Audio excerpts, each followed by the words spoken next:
Local news for Wednesday the 20th of November. Digital seniors have completed their 6-month pilot, which saw them help over 1,000 people. With 5 community hubs across Wairarapa, the charity has also delivered nearly 1,400 topics and is free to seniors 65 plus.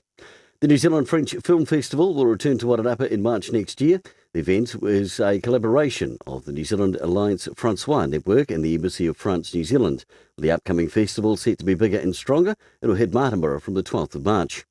Business Sustainability Manager Polly Griffiths will be giving a talk tomorrow night on the circular economy at the Copthorne Soe Park.